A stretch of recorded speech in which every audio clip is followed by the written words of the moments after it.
welcome Secretary Hillary Rodham.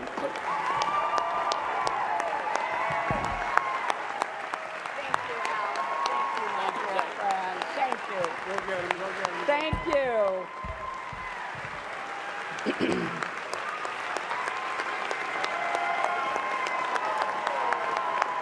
Thank you.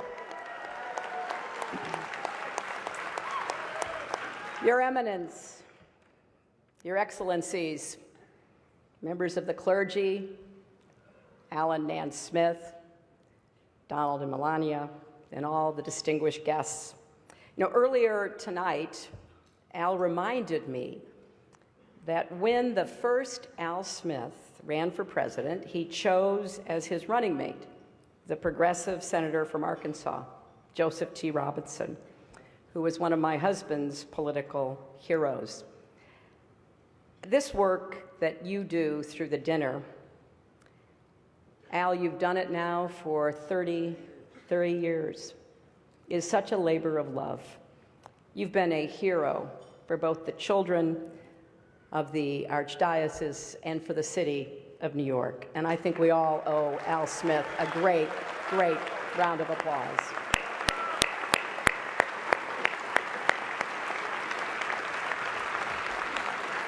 This is such a special event that I took a break from my rigorous nap schedule to be here. And as you've already heard, it's a treat for all of you too, because usually I charge a lot for speeches like this. But for me, it was kind of ironic thinking about a fiery populist, Al Smith. If he were here today and saw how much money we've raised for needy children, he'd be very proud.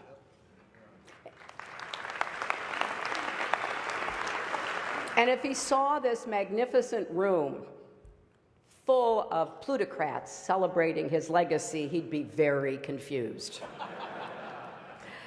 It's a special honor to be here with Your Eminence. Now, I know, Your Eminence, you were criticized for inviting both Donald and me here tonight. And you responded by saying, if I only sat down with those who were saints, I'd be taking all my meals alone. Now, just to be clear, I think the Cardinal is saying I'm not eligible for sainthood. But getting through these 3 debates with Donald has to count as a miracle.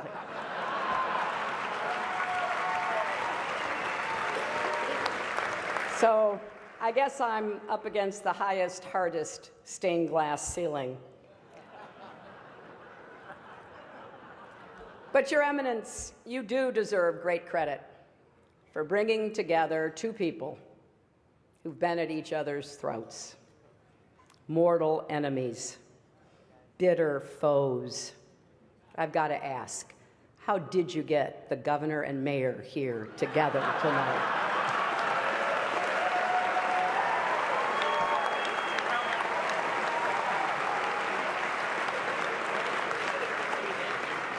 Now, I've got to say, there are a lot of friendly faces here in this room, people that I've been privileged to know and to work with. I just want to put you all in a basket of adorables. And you look so good in your tuxes, or as I refer to them, formal pantsuits. And, you know, because this is a friendly dinner for such a great cause, Donald, if at any time you don't like what I'm saying, feel free to stand up and shout wrong while I'm talking. You know, come to think of it, it's amazing I'm up here after Donald. I didn't think he'd be okay with a peaceful transition of power.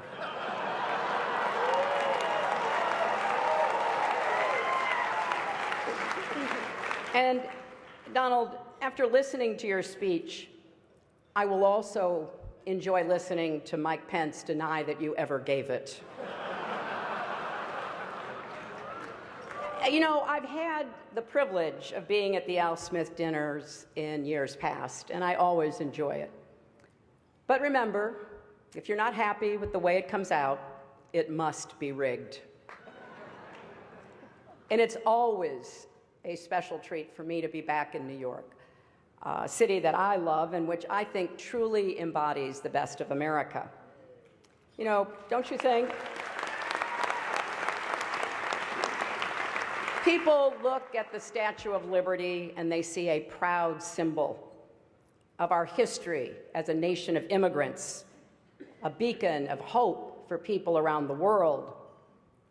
Donald looks at the Statue of Liberty and sees a 4. Maybe a 5 if she loses the torch and tablet and changes her hair. You know, come to think of it, you know what would be a good number for a woman? 45. But I digress. Now, I'm going to try my best tonight. But I understand I am not known for my sense of humor. That's why it did take a village to write these jokes. People say, and I hear them, I know, they say, I'm boring compared to Donald. But I'm not boring at all. In fact, I'm the life of every party I attend, and I've been to 3. And when the parties get out of hand, as occasionally they do, it's important to have a responsible chaperone who can get everyone home safely. And that is why I picked Tim Kaine to be my vice president. Now, you notice there is no teleprompter here tonight, which is probably smart because maybe you saw Donald dismantle his prompter the other day. And I get that. They're hard to keep up with, and I'm sure it's even harder when you're translating from the original Russian.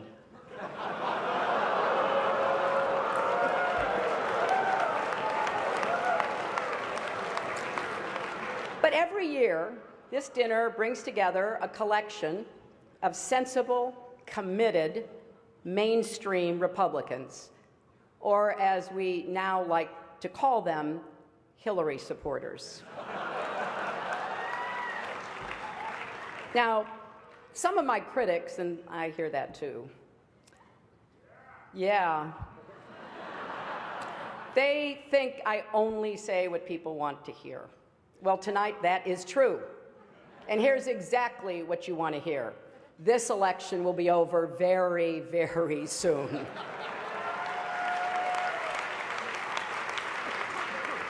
And look at this dais. We got Charlie Rose and Maria Bartiromo and Chris Matthews and Gayle King and Norah O'Donnell and Katie Couric. This counts as a press conference, right? It is great also to see Mayor Bloomberg here.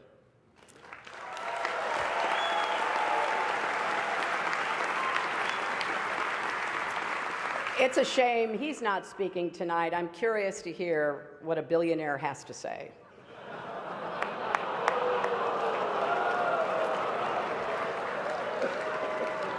And look else at the dais. We've got the Honorable Chuck Schumer, the Honorable Andrew Cuomo, the Honorable Mike Bloomberg, the Honorable Bill de Blasio, the Honorable David Dinkins, and so many other wonderful elected officials.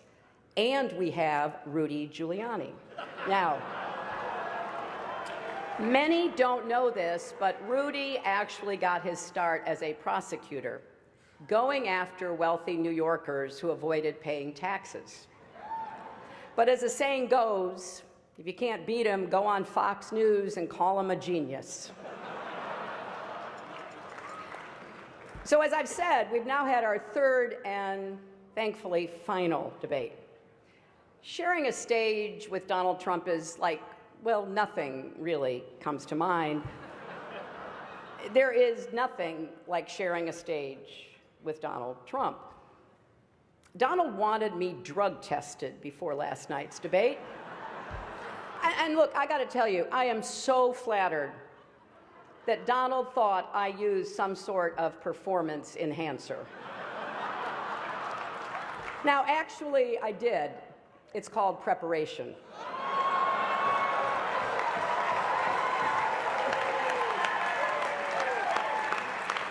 And looking back, I've had to listen to Donald for 3 full debates. and he says, "I don't have any stamina." That is 4.5 hours. I have now stood next to Donald Trump longer than any of his campaign managers. Now, look, I have deep respect for people like Kellyanne Conway. She's working day and night for Donald, and because she's a contractor, he's probably not even going to pay her. But I think the good news is that the debates finally allowed Republicans to unite around their candidate. The bad news is it's Mike Pence. And it's been a long, long campaign.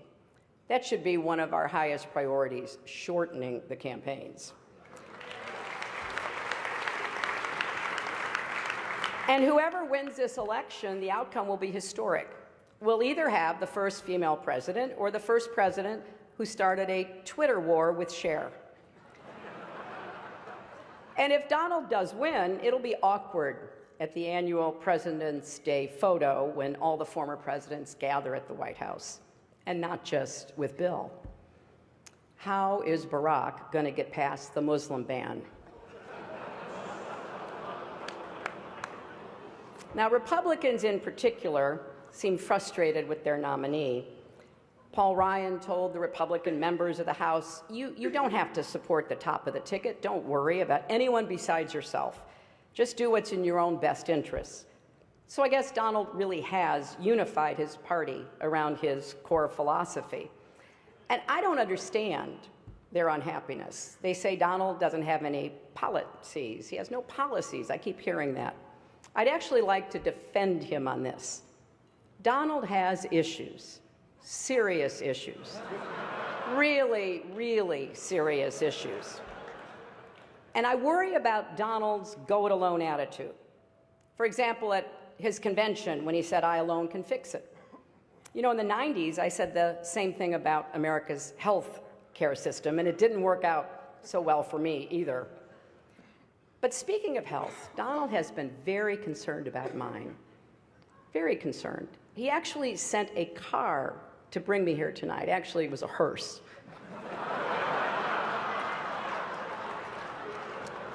But I kind of want to just put the information out there so everybody can draw their own conclusions and you can judge our relative health.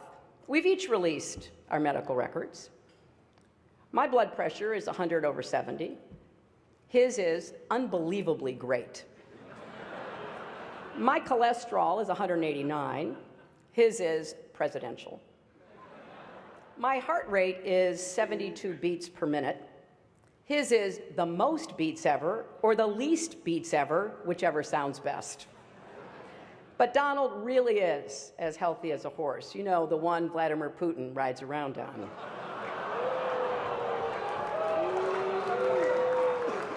But I can say without fear of contradiction tonight that I will be the healthiest and youngest woman ever to serve as president.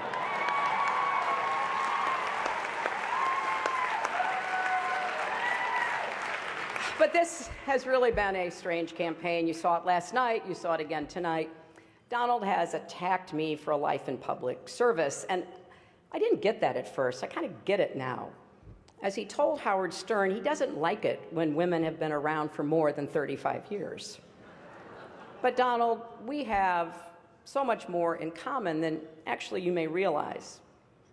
For example, I've tried to inspire young people by showing them that with resilience and hard work, anything is possible, and you're doing the same. A third-grade teacher told me that one of her students refused to turn in his homework because it was under audit. And here's another similarity. The Republican National Committee isn't spending a dime to help either one of us. So tonight, let's embrace the spirit of the evening. Let's come together, remember what unites us, and just rip on Ted Cruz.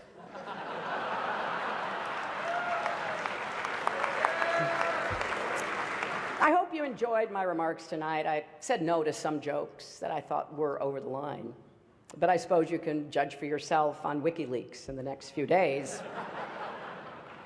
Donald will tell us after the benediction whether he accepts that this dinner is over. He has to wait and see. But there's nothing funny about the stakes in this election.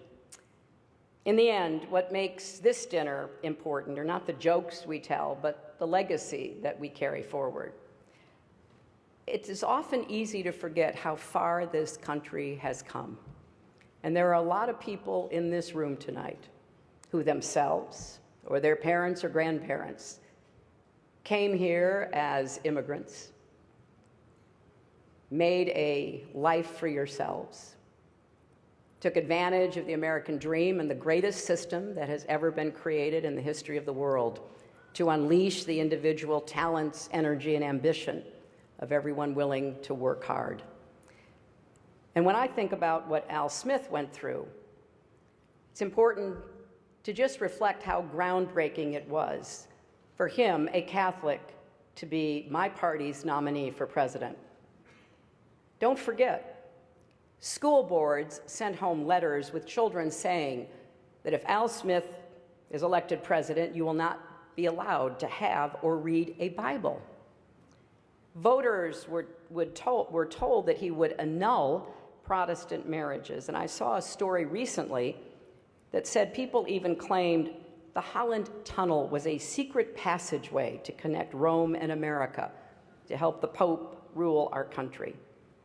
Those appeals to fear and division, can cause us to treat each other as the other. Rhetoric like that makes it harder for us to see each other, to respect each other, to listen to each other, and certainly a lot harder to love our neighbor as ourselves. I believe how we treat others is the highest expression of faith and of service. Now, I'm not Catholic, I'm a Methodist, but one of the things that we share is the belief that in order to achieve salvation, we need both faith and good works. And you certainly don't need to be Catholic to be inspired by the humility and heart of the Holy Father, Pope Francis, or to embrace his message.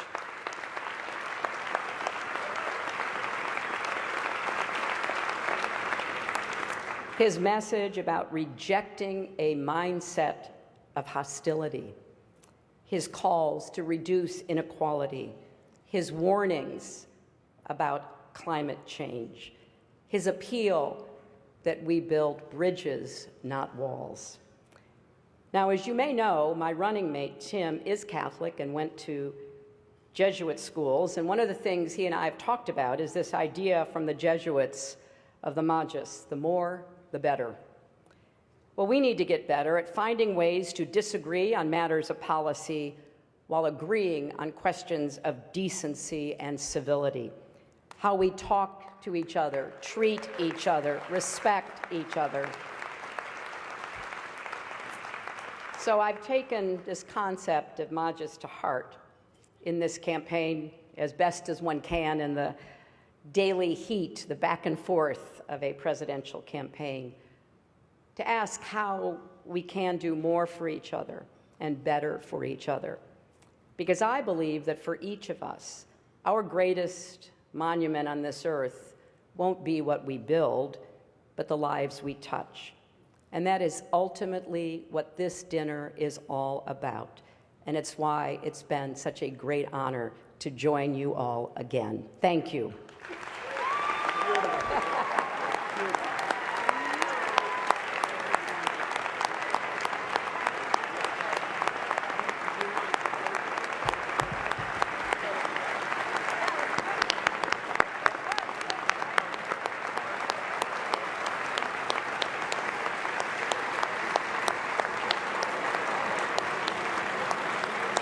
Hillary, thank you very much. That was terrific. An observation. I did see the candidates reach across a great divide tonight and shake hands. I think we should nominate Cardinal Dolan for the Nobel Peace Prize. What do you think?